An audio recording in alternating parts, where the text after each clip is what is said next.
You're listening to Parasearch Radio, news, views and reviews from the world of the paranormal from across the UK and beyond.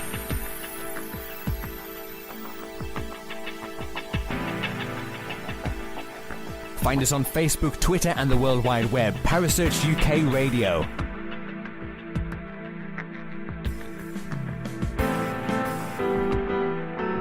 Parasearch Radio, broadcasting to the UK and beyond.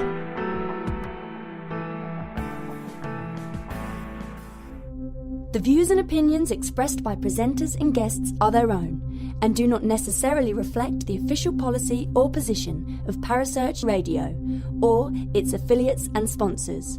Listener discretion is advised.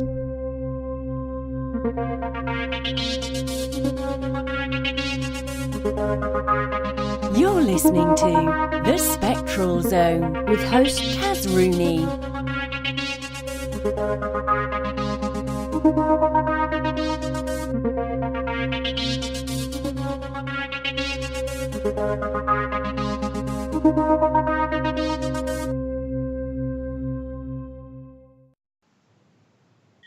Good evening, guys and gals, and welcome to the Spectral Zone on Parasearch Radio. I'm Kaz Rooney, as always. I'm here to bring you topics that need attention, put it that way.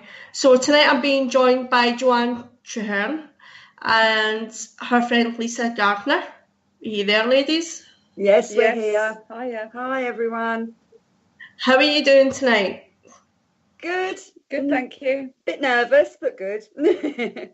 What's to be nervous about? They're all really nice. It's all fine. So we've actually come here to talk about something pretty special. But before we go into that, I'm going to, ladies, just one at a time. I'll go to Joanne first. So would you like to tell everyone about your paranormal or spiritual work? I know you know a lot of people in the paranormal, don't you?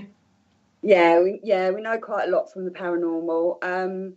We work for Paranormal Sisters, that's run by Sam Bennett's. Yeah. So we're sort of down south. We're virtually an all-female team, and we've got Martin as well, who's also, and Kai, who's actually Sam's son. He's come on board as well. So yeah, we do quite a lot. We do spiritual retreats. We do witch school. We do weekends away. So we sort of focus on them quite a lot because they take a lot of organising. But we do investigations at Hamworth Park House, Village. Where else do we? Red Line in Colchester we've got coming up. We've actually got Witch School coming up in November, a weekend of witchcraft and fun, and also a ghost investigation there as well that's in with what we do. So that sounds quite interesting, Joanne. Witch School, yes. Yeah. Something that sort of we went on a spiritual retreat. It was someone else was doing it just over a year ago, and we just come up with this idea, as you do.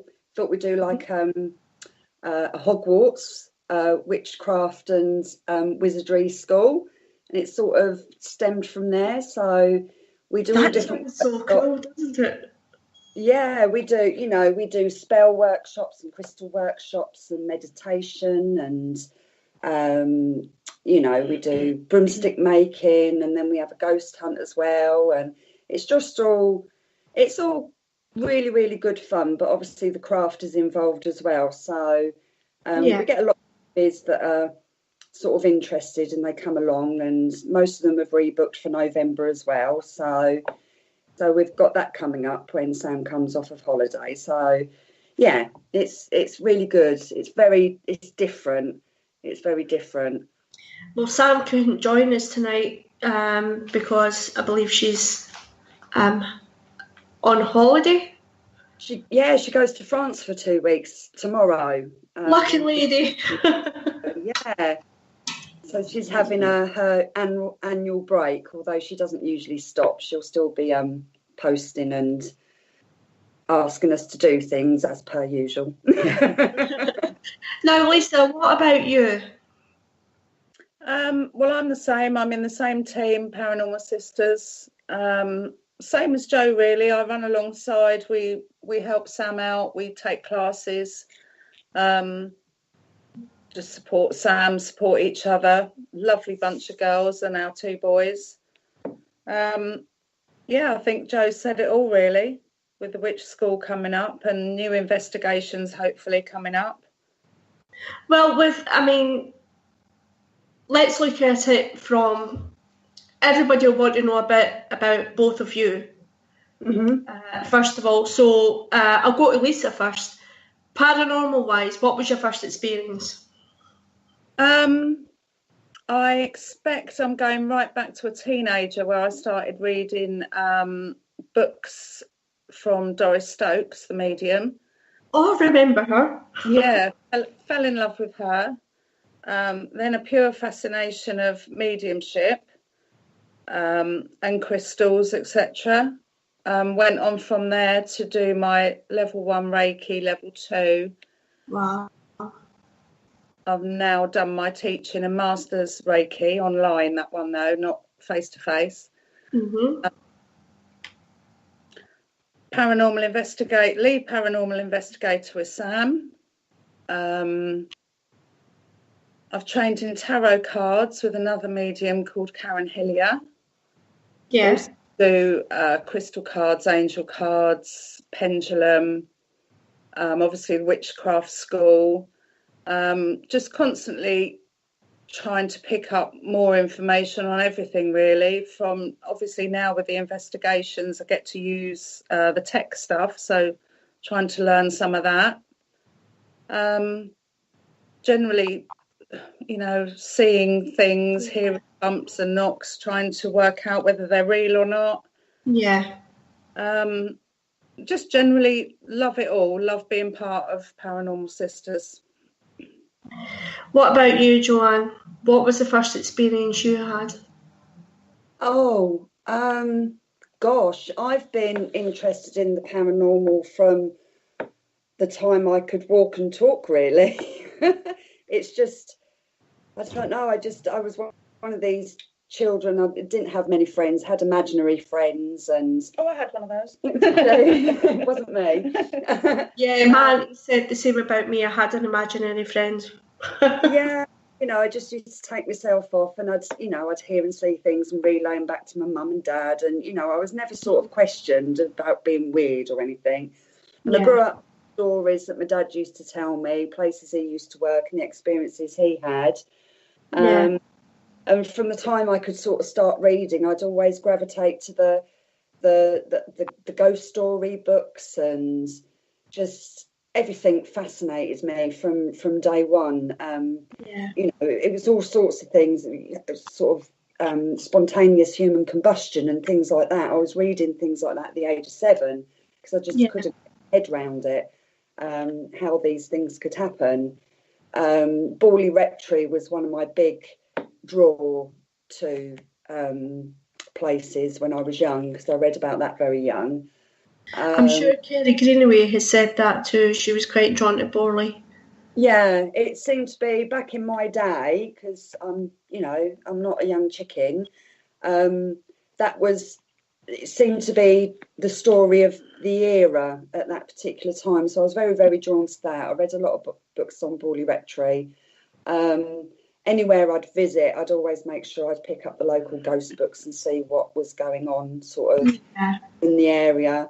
And then just sort of, always been spiritual, always collected rocks and things when I was young, very much into crystals, Reiki 1 and 2. Wow. Yeah, and then, fell in sort of into the lap of Paranormal Sisters. Been friends with Sam for quite a few years now, and it's just a dream come true to actually do something that's always been a fascination of mine, sort of all my life, really. Well, we're quite lucky that way, aren't we? We've got something that we love to do and we are completely passionate about, but we get to actually be involved in it. Absolutely, yeah. You can't knock that at all. It's just we're so lucky be doing what we're doing, really. You know, I just love it all. Just all fascinates me. And when you do have the rare sort of occasion when you do see something that could be feasible, it's such a special moment. It's just love it. Yeah. Thing is, with you two, I mean, you're quite spiritual. You're very into your crystals. You're very into the spiritual side of things. Do you find that you favour the spiritual over the tech side of it? Cool, that's a hard one. Or they can work hand in hand, do you think? I think they definitely work hand in hand. I mean, I don't know about Lisa, but I'm very more into the old school sort of tools of the paranormal, like the Ouija board and seances and things like that, and having a medium with us always. That's brilliant. Because if anything's picked up, we can go and research it and look into it that way. So the gadget sort of wise, I love using them. Yeah, we've had moments where we've used both. So we've had the Ouija board going, and we've used so the K2 or something, and medium there. So it's quite good when you get all three things happening. It's good to watch the lights going off, the Ouija moving, and then the medium picking up things. That can be extraordinary. That's really worth seeing. Here's the thing. I mean, I think I prefer the spiritual over the tech side. I feel the tech is just to record things, really. But that's my personal preference, really. I tend to rely on my gut instincts. I know the two of you are quite like that. Yeah, definitely. It is quite exciting when you have something that, one of the technical gadgets that are actually coinciding with your gut instinct. But I do prefer to rely on gut instinct over any gadget, really, because anything could be interfering with it into the day. So you are always sort of questioning, why are those lights going off? Why is that doing that? And it's I tend to go with my gut a lot more, but then I feel as if it's more of a personal experience when you're going with your own gut. Whereas with the gadgets, if you're in with a group of people, they're experiencing it at the same time. But as I said, it's personal preference, really. But I do love the Ouija board. Love it. Do you? I love it. Do you know what? I actually bought one that's on top of my wardrobe. It's never been used. You know what mine's used for? It's a crystal grid. Do you know what? I can practically hear Kerry Greenaway in the background going, yeah, that'd be good. Mine's used for manifestation and a crystal grid, and every now and then I'll tinker with it and move my crystals around, and I've got no issue with Ouija boards whatsoever. Love them. Absolutely love them. I think they're brilliant. Now, as I said at the start of the show, ladies, we are doing this show for a very special reason. Yep. And we are here because last week things seem to have taken on a new momentum for Joanne and her son Shaun. And if you haven't seen it, it's been trending all over Facebook about your son Shaun, hasn't it, Joanne? Yeah, it has. Forgive me if I pronounce this wrong, but Shaun suffers from lipodystrophy. That's right, you've said it right. Oh, well done me. Would you care to explain what that is for everyone, Joanne? Basically, lipodystrophy is the lack of fat cells in the body. Okay. Shaun he wasn't born with lipodystrophy, so his form of lipodystrophy is actually called acquired partial lipodystrophy. Okay. So it was acquired after he was born. They think it's down to a virus. Can't pinpoint what the virus was. Partial means that it's only part of his body that's affected, which is his face and trunk and arms. So his buttocks and legs are okay. Yeah. And obviously the lipodystrophy is the lack of fat. Now it's very, very rare. There's only, so far, there's been recorded only 700 in the UK. Wow. But out of those 700, they've all got different forms of lipodystrophy. So it's rare, but then it makes it rarer because they've all got different forms. It could be genetic, it could be acquired. So it's very, very, very complicated with lipodystrophy. They all suffer different symptoms. The one symptom that most of them tend to all have is obviously the physical appearance, where they look very drawn. Their skin is very thin. There's no fat laid down under their skin. Because it's facial, it's quite heartbreaking to sort of see him go from this chubby, chunky little toddler. In months, he was drawn, his eyes were sunken, his cheeks were sunken in. He was still gaining weight. That's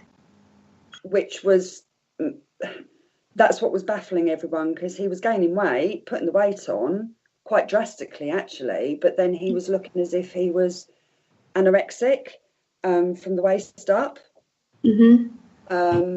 It was actually his gastroenterology consultant who he's under, because he's got stoma, he's got a bowel condition. She picked it up more from one, Scan?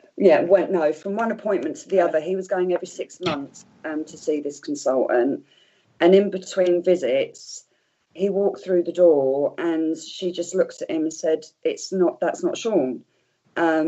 He changed so drastically, and he undressed to lay on the couch to have his stomach felt, as you do, and she said it's like looking at a different child from the top half to the bottom half. So she set the sort of wheels in motion with looking into why he'd changed so much. I'd been taking him to the doctors and saying he's losing weight. They kept saying he's not losing weight. But fortunately for us, she sort of cracked down on it straight away and got him seen to, and he was being tested for muscular dystrophy and Williams disease and all sorts of things. And then one particular consultant said, no, it's lipodystrophy. It was a big shock. We didn't know an awful lot about it at the beginning. You're sort of sent home with the information, and as you do, you start Googling. And then you see all the horror stories. That's true. Lipodystrophy does. And then we managed to get in with a consultant at Addenbrooke's who they specialise. There's a particular department in metabolics that actually specialise with lipodystrophy. And they're brilliant, absolutely brilliant. But the resources they've got there, and because it's so rare, the research isn't there for it. The things that we're dealing with is, as he gets older, diabetes, fat on his liver and his internal organs, storing. So you have things to worry about constantly. Yeah. Sorry, my husband's just walked in. He has to show his face at some point. Hello, Joe's husband. He's a nightmare. I knew he'd The thing is, as parents, I mean, as you know, got kids myself. So, as a parent, when you have this toddler who seems perfectly healthy and chubby and happy, and that must have sent you into a complete panic. Yeah, it does. And it, at the moment, he is healthy. Yeah. It's a ticking time bomb, really, because of the lipodystrophy, because he can't lay down the fat. He's continuously hungry. He craves high-calorie food. So there's, the risk of diabetes. He's continuously being monitored for diabetes. His liver, heart and kidneys are continuously being scanned to make sure that no fat is collecting around his vital organs. This is what I find bizarre, though. I mean, with all these risks that come with Shaun's illness, why is there not more research? I know it's rare, but you would think with all those risks, they would be doing more research. Yeah, it's a question we ask all the time, because they don't know why lipodystrophy happens, and they can't treat these conditions that go with the lipodystrophy until they happen. Yeah. And what I would love is a reason. Mm-hmm. Cure would be great. A reason would be great to get to these conditions before they start. Yeah. It's not until these conditions hit, like the diabetes or the kidney failure, they can't do anything until it happens, and then they can only treat those conditions. They can't treat the lipodystrophy because they don't know enough about it to sort of anyway. So it is, it's a ticking time bomb. It's as and when these conditions sort of rear their ugly head, really. This is the thing with children. I know all the mums will understand this. With children, we tend to gauge the weight with everything. Yeah. Do you know what I mean? And how they're eating and how especially when they're toddlers, because you can get children that are fussy eaters. But like you said, Shaun has a really healthy appetite. He has a brilliant appetite, and he will eat everything and anything that's going through. He's got a very, very healthy, dinner regime. It's the thing. And when you've got a child that is, half an hour after eating a huge, great big plate full of dinner, saying to you, hungry, but he's crying because he's in so much pain because he's starving. You have to give in. So his body's basically craving the food. He's craving the calories. It's the calories that make the fat. It's what makes us put weight on. Is high amounts of calories you put weight on, where he's not getting fat distributed around his whole body. Yeah, he's obviously thinking, well, I'm not getting enough calories, so he wants to eat crisps. He wants to eat biscuits, and he'll take biscuits up and hide them under his bed in the heat of a night. And what a typical child. Yeah, but trying to control that with the condition he's got is so hard. Yeah. And when you're out and about and people say to you, he looks like he needs feeding up. Oh my God, if they knew what he ate in the day. He eats far more than what my teenage sons do, and me. This is the thing, Joanne. I mean, when I was reading the article about Shaun, you mentioned one incident that happened. I believe it was at the dentist. Yeah. Could you tell everyone about that? Because that totally shocked me. Yeah. That totally shocked me. All my boys go for their dental checkup all together. I've got 4 boys, so it's just easier to take them all together, get it all out of the way, and see the dentist then. Yeah. And it's Shaun's turn, and we was all in the dentist's room with him, and he'd finished up with Shaun, and he asked my boys to leave the room, which I thought was a little bit strange. And as they left the room, he said, do I need to refer you to a dietitian? Has Shaun got anorexia? Which completely threw me. And I just said to him, if you knew what he ate, and I said to him, he's got lipodystrophy. I don't understand what that is. And he had to Google it. There's so many doctors in hospitals that when I take him for his bowel condition that he's got, and I have to mention he's got lipodystrophy, they have to Google it to find out what it is.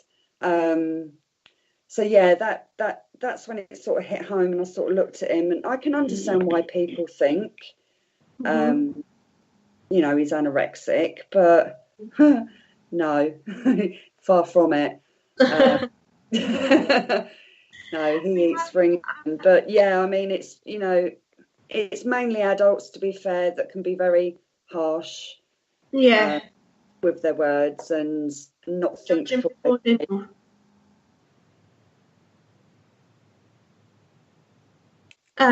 So we have a question in the chat room.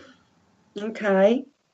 From Ness Watts, and Ness is asking, Joe, what age did you find out that Shaun actually suffered from lipodystrophy?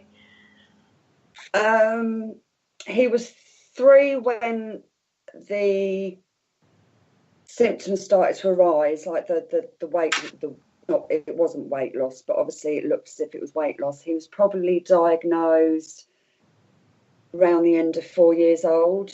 It quite a while to get the diagnosis, because obviously they looked at the more common reasons why it could be happening. But yeah, he was nearly 5 when he was properly diagnosed with lipodystrophy. Wow. So do you spend a lot of time running backwards and forwards to doctors, getting things checked with Shaun? Yeah. I mean, we have through the year we'll have he has regular blood screening for his leptin and diabetes, urine test for his kidneys. He has a kidney scan, liver scan, heart's monitored, and then your usual consultant appointments. But then he's also got bowel. Part of his bowel doesn't work, so we have that on top as well, because he has a stoma and needs to be flushed. Okay. Right, so we have that on top. So he's under the gastro team for his bowel as well. So yeah, sometimes I could be at Addenbrooke's 4 or 5 times a month. Yeah. With one thing after another, but it's usually monthly for one thing or another. We're backwards and forwards. This is the thing, for anyone who doesn't understand, Shaun is only 11 years old. That's an awful lot for a child to be dealing with, isn't it? It's an awful lot for him to deal with. Yeah. But it's he don't know any different. It's true, isn't it? Yeah, he just gets on with it. It's all he's known. It's not as if it's come on later on in his life. He's been backwards and forwards, constantly most of his life to the hospital for one thing or another. Well, here's the thing. I mean, obviously you're his mum, Joanne, but I want to go to Lisa, because Lisa, you're around the family and you're around Shaun, and you know him better than anybody that's listening to this is going to know him. So describe Shaun to us. What kind of little lad is he? He's a typical 11-year-old. He's cheeky, he's funny, he's full of life. full of energy. That'll be the calories. Yeah. He's actually, I'm not just saying this, he is a lovely, caring little boy. I don't think there's a bad bone in his body, and he's so brave to deal with what he deals with on a daily basis. But like Joe said, he doesn't know any different. But it's still, it still must be hard for him at times. But no, he's a lovely lad. One thing that did get to me a little bit was when I was reading the article, he did say he loves to go swimming, but he's kind of put off. Yeah. That's kind of heartbreaking. I mean, he's only 11. Yeah, he's obviously, as he's getting older, he's starting to be very aware of his appearance and what he looks like now. It didn't used to bother him an awful lot when he was little.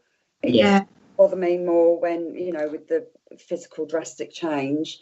Mm-hmm. Yeah, so sort of recently, within the last year or so, he's more aware of what he looks like now compared to everybody else, and he's very sort of conscious. He's getting to that teenage stage, isn't he? Yeah.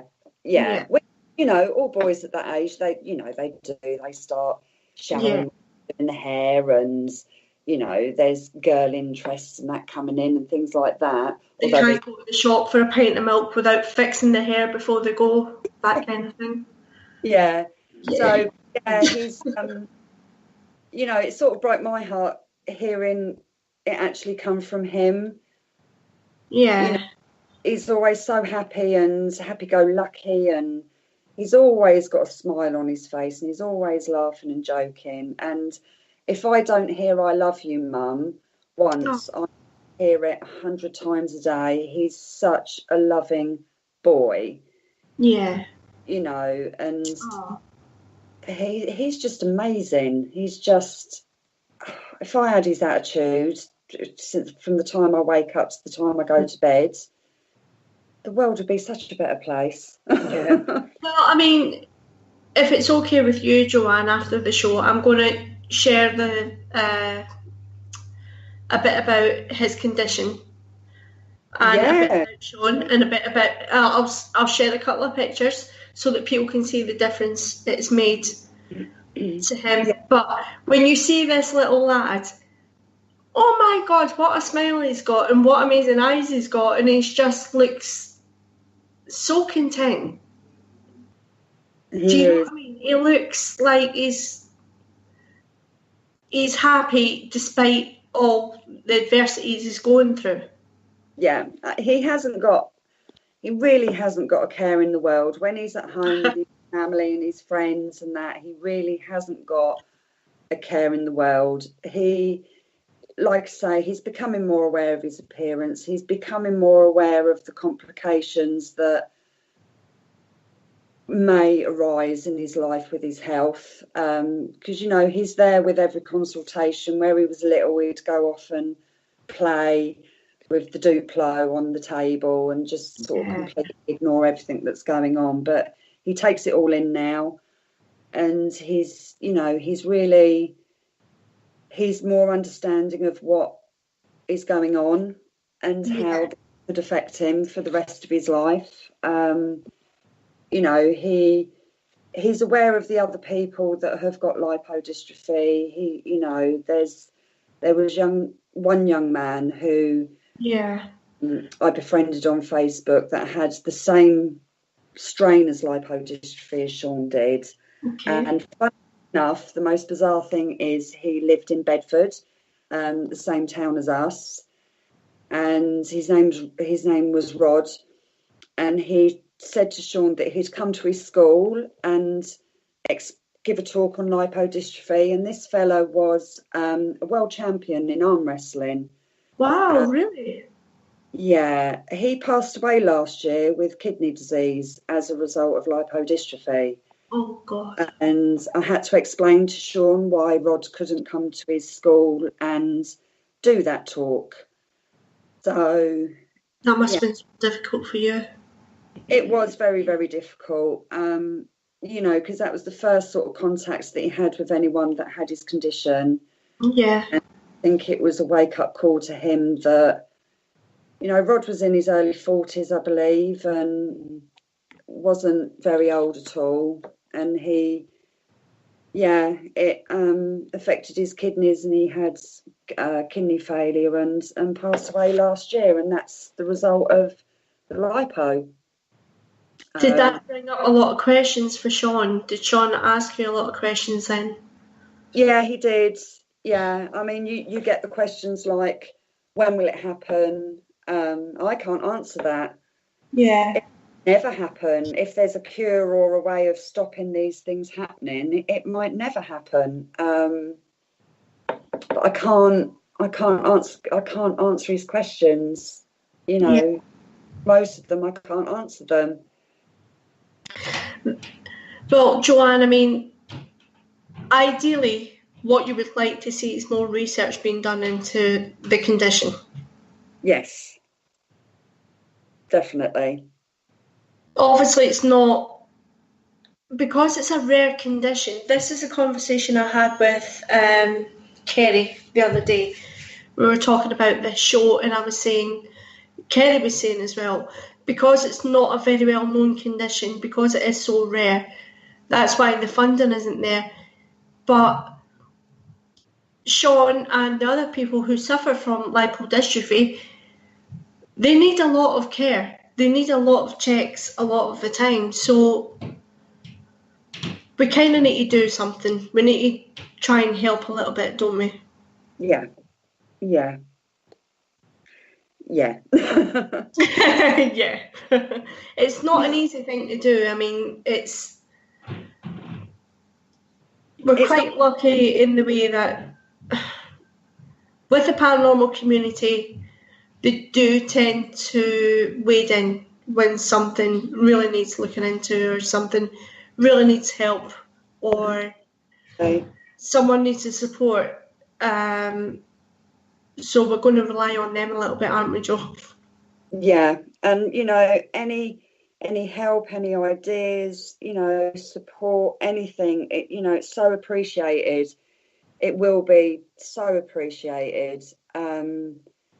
You know, it's not a case of doing a cake bake and raising 50 quid to give to charity. It's you know, it's a big thing that really needs to be, the awareness really needs to be raised. I mean, once that come out in the paper the other day, two mums, one from Australia and one from Singapore, contact me.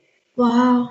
And their children had just been diagnosed with it, and then they'd been left. They'd just been left with the diagnosis and no explanation. No aftercare, no nothing? Sorry? No aftercare, no checkups? No, I mean, we're lucky that we get the checkups that we do.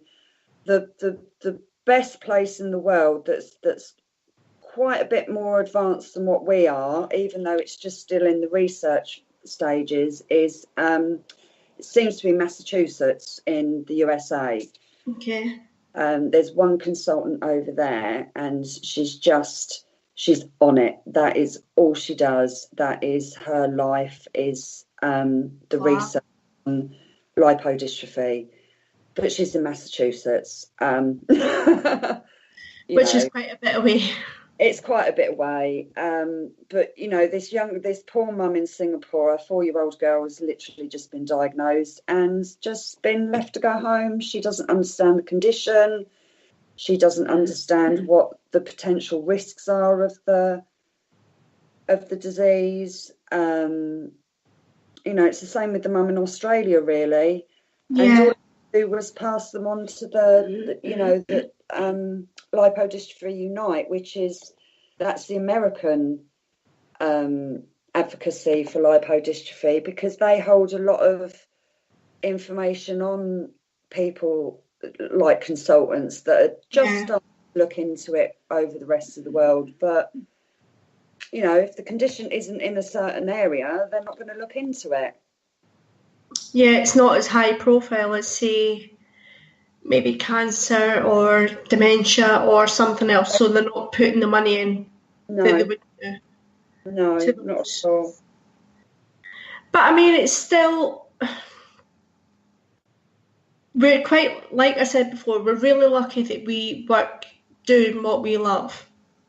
So going to Lisa. So Lisa, if you could turn around and ask the paranormal community to do anything to help us with this, or help Joanne with this, specifically and Shaun, and other sufferers of lipodystrophy, what would you ask them to do? I think perhaps everybody could, I don't know, do one charity night a year even, just an investigation or a medium night or anything like that, anything that they can think of, that they can put the money into a pot. Obviously we don't want people out of pocket, but to have the paranormal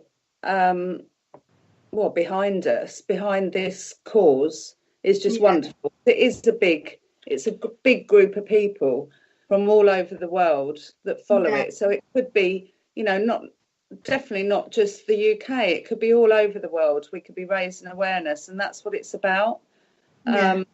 Getting people talking about it, getting charity events going. Like I say, we don't want people to be out of pocket, but just, one a year, or just to try and get as many people aware of this condition as possible. Just want to save lives at the end of the day. When you speak to someone on a daily basis from, another part of it's like Natalie, she passed away last year, and she was in Louisiana. And I only spoke to her the week before. She was asking how Shaun was. You build up a friendship with other people that have got the condition. And it's heartbreaking. And then when you hear that they've passed, and she was in her 30s, it really hits home that it is such a serious, it's a life-threatening condition. Try to bury your head in the sand as much as you like, but it's taking lives, and it's shortening lives when it's quite unnecessary. And most people don't know anything about it. That's the thing. Exactly. This is the thing. I mean, they don't understand it. They don't know about it, and it's heartbreaking to hear that people are passing away in their 30s or their early 40s, or maybe even younger than that, for all we know. Well, exactly. For all I know. Yeah. But this is the thing. There's so many different strains of it. That's what makes it kind of difficult. Yes. Yeah. Yeah. Because it isn't just the one strain. It isn't like they can research, it's this, and we're looking for this. There's all different ways it comes about, and it becomes obvious. Yeah. Yeah. And even though, we've all got each other's support, our little community of our lipodystrophy family, we're all there for each other. But the support medically wise, it's just so hard, because one person's suffering with it completely different to another. So all we can sort of be is a listening ear, really, to one another, and a shoulder to lean on. But sometimes when it comes to the nitty-gritty scary stuff, we're all clueless. Has Shaun found it quite daunting, because he's suddenly in the papers, in newspapers, about this? I don't think he's really realised. I did tell him. Typical, paying no attention. The thing that I chose not to show him the article because I wasn't very happy with the headline. Even though, it was an independent journalist. She was amazing. The article was written exactly how I wanted it. She had no control over the headline, neither did I.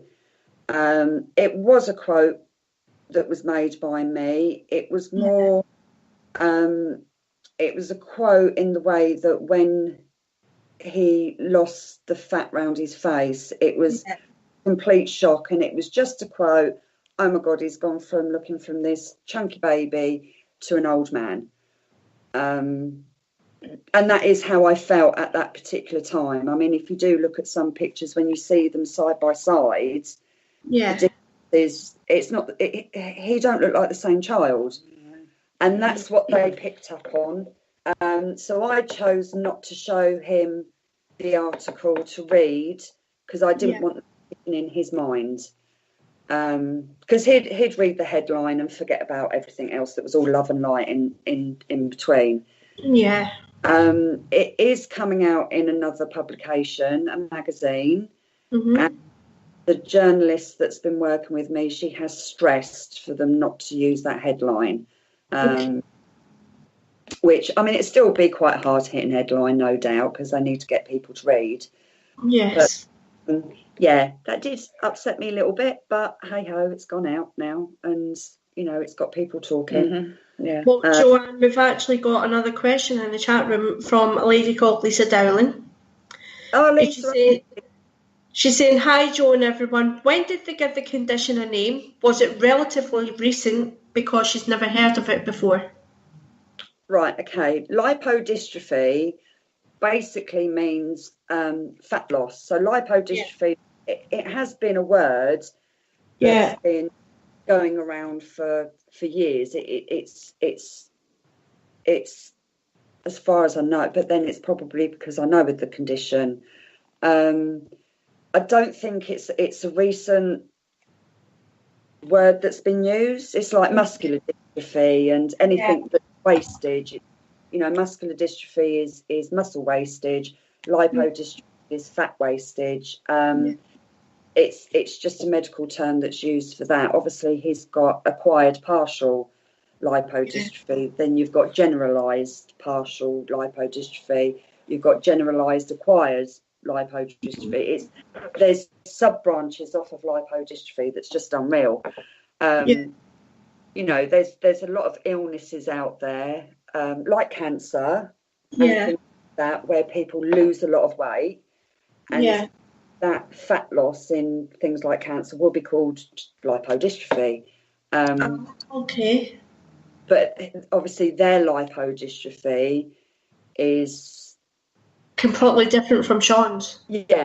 I mean, if you Google lipodystrophy, some awful things come up, awful diseases. But that's it's just, you know, the word lipodystrophy is just used for the fat loss as a generalisation. But our lipodystrophy family, they have like sub names that come off of that, which it's the leptin. The leptin hormone, the problem, which is basically, Shaun doesn't need leptin at the moment. The reason why he doesn't need leptin is because I've been told he doesn't get up in the middle of the night asking for food. If he was not sleeping and waking up, you know, he gets a good 7-8 hours sleep. He'll be up till 12 o'clock at night asking for food, but he'll eventually go to bed and go to sleep. If he was craving 24/7, then he would need to go on to leptin, which is a hormone that stops the craving for food. It makes you feel full, so stops you wanting to eat. It's so difficult to explain. It's just unreal. Sorry, Lisa Dowling. I'm sorry if. Oh no, you're fine. You explained that perfectly fine. Right. So, what's the action plan then? Action plan.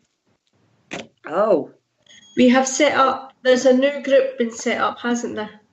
Yes, which is called, what's it called, Kaz? Paranormal Charity Warriors. Paranormal Charity Warriors. Yes. Yes, that's been set up this morning by our lovely Kaz. It's to raise awareness and to hopefully put events on for fundraising, for, you know, everyone to follow Shaun's story. If we can get the fundraising rolling for Shaun, as like a oh, what's the word? You know, if he could be like an advocacy for this, Momentum. If we can get momentum going.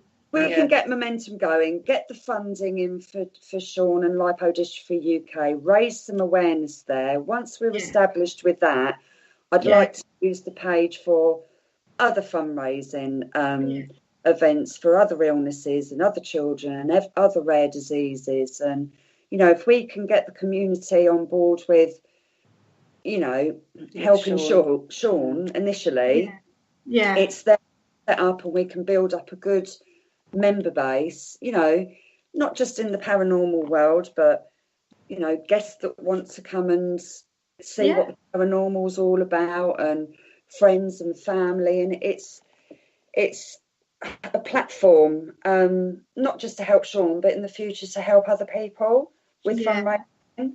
Because I think you're entirely right. I think with the paranormal community, it's such a big community. Yes, it is. It's huge. I really, really think that this could be done. You know, and on the other hand, it gets people interested in the paranormal, which is brilliant. That's very true. This is the thing. It's wonderful for us in a way that we can help you and Shaun. Yeah. But we also get to do what we love at the same time. Exactly. And why not use that? Why not use what we love to do some good out of it as well? Yeah. I mean, there's been ideas bandied about. I mean, I think one suggestion was camping in Pendle Hill Forest for a weekend. Lisa's just turned her nose up and gone a little bit queasy. Are you scared of the snakes, Lisa? Doing paranormal events, she gets a little bit scared. I just drag her along with me. Oh, bless her. Really? Yeah, poor me. Lisa, you actually scared of paranormal events? I'm scared before I go, and then I love it. Right, okay. Listen, Kaz, we made her sleep in a morgue at Hamworth Park House. She hated every minute of it. Oh, bless. No wonder she hated it. But if I tell you something, when I was almost asleep, I had Jo in my ear whispering my name to make sure I was awake because she was scared. Yeah. Ah, like that, is it? Right. Well, ladies, to start the ball rolling, what I haven't told anyone is I have 2 spaces left for the Chocolate Factory on the 27th of October. Right. So we can raffle them off to the highest bidder. Oh, bless. People can come along to the Chocolate Factory in Hull on the 27th of October if they like. Amazing. That's the day after Shaun's birthday as well. Really? Yeah, it was 12 on the 26th.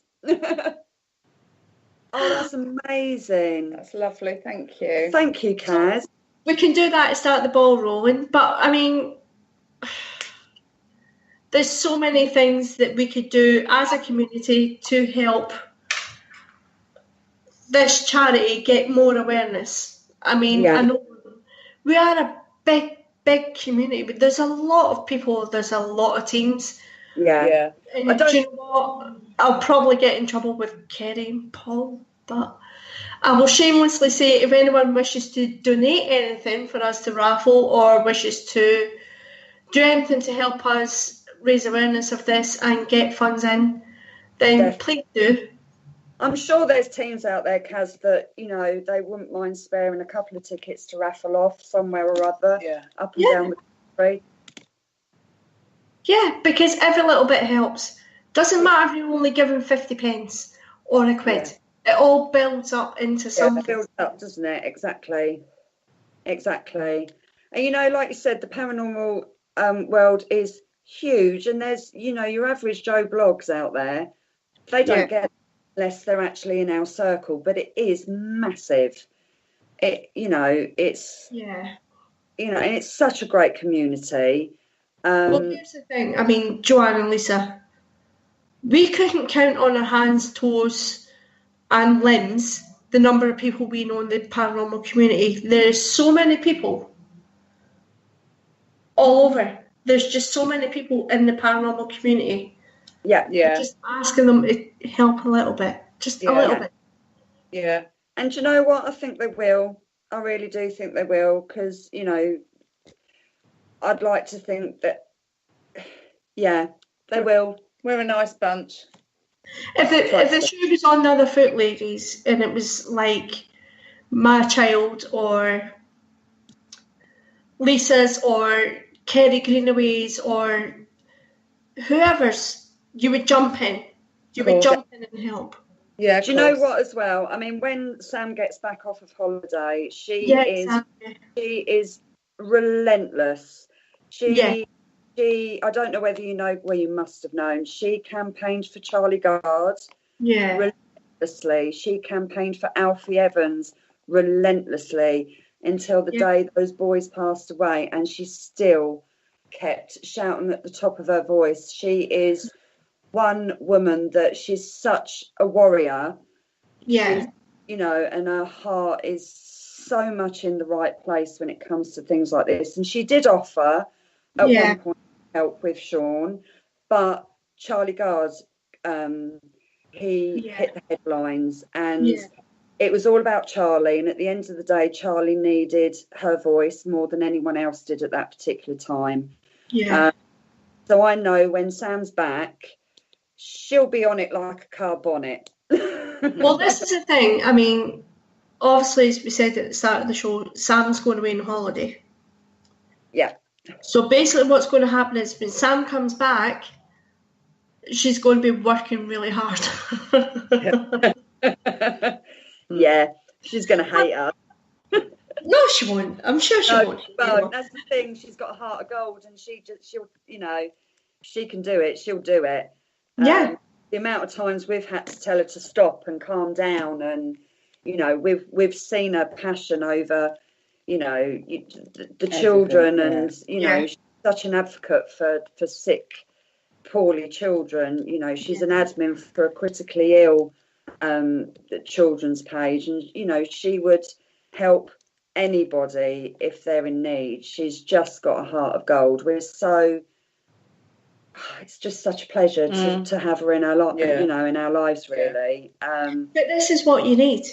Especially in the paranormal community, you need someone who is going to be... I'm rapidly becoming known as Kaz, the charity woman of Parasearch Radio. You are. When there's a charity or there's something that's needing done, I'll jump in. And that's amazing. You know, I can't help myself, but do you know what I mean? I couldn't walk away from seeing Shaun's story and go, well, what are we going to do about it then? Yeah. Couldn't do that. It wouldn't be right. As a parent or as someone who's in the community, I couldn't do that. And it's probably the same with Sam. Yeah, definitely. I mean, I'm just, to be honest, I'm a little bit overwhelmed with it all, with how things are sort of gone from, you know, is our Shaun at the end of the day, and we sort of struggle on with our own little lives and in our own little bubble. And we don't ask for help. We just, you know, we do sit there on a regular basis and think, what can we do? But what can you do? You know, hold a get together. But this is the thing, Joanne, you're not asking for help just for Shaun. You're asking help for another 699 people in this country that have this condition. Yes. Yeah. You're asking for help to get money to put into the research to be done to help these people. Definitely. You know, and it isn't just all about Shaun. There's sufferers that are, you know, their medical conditions have gone on just from the lipodystrophy to the disease, to the diabetes, to you know, their liver failing and all sorts of horrendous things.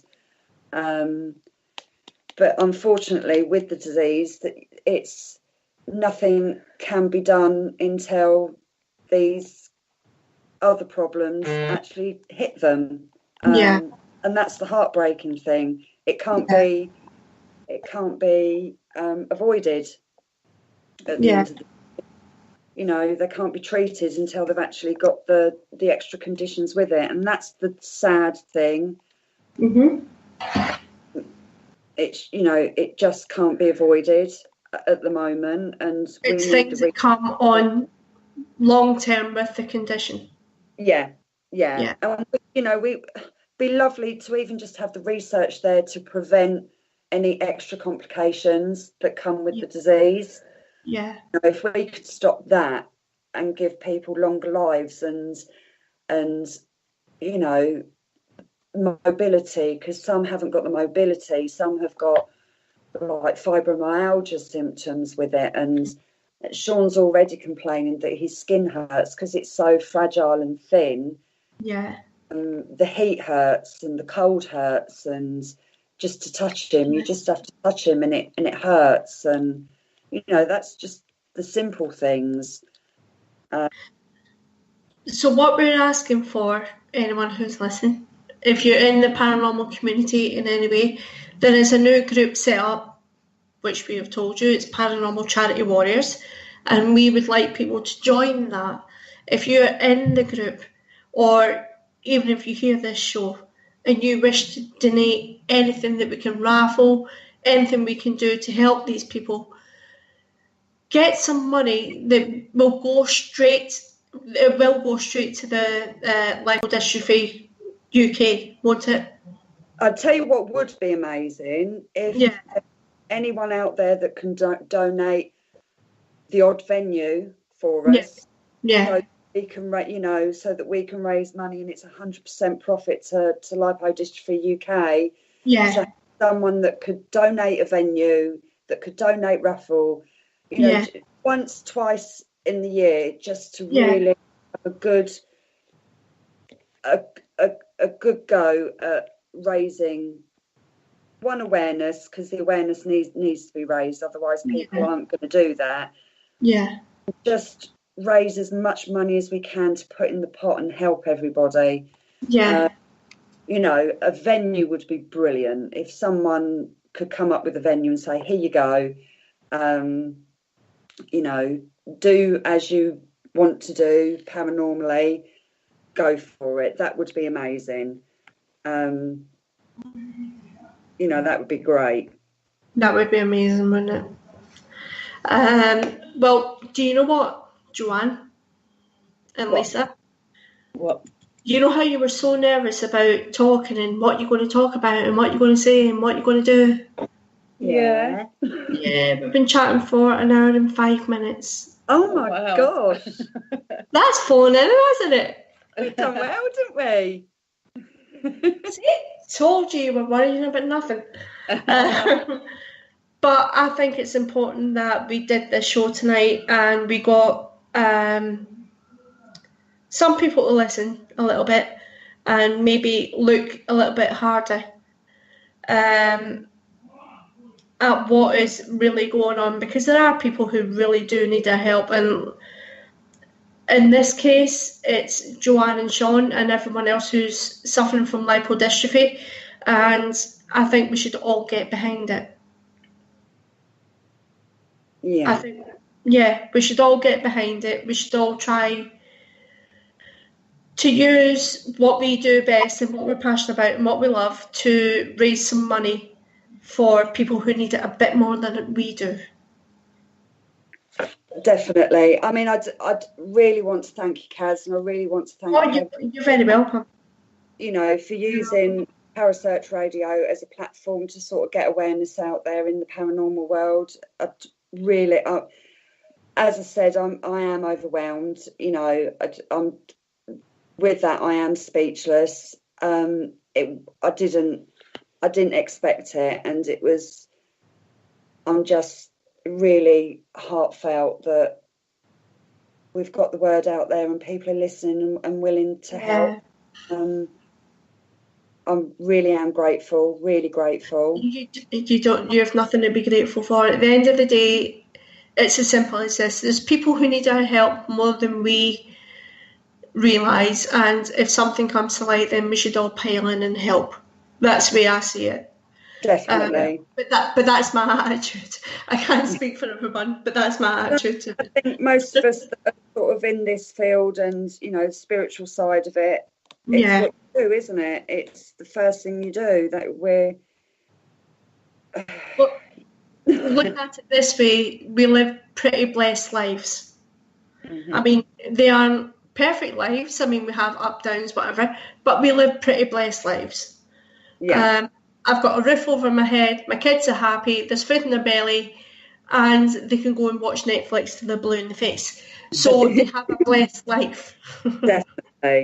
Definitely. So if someone else needs a little bit something else, then that's what you do. Yeah.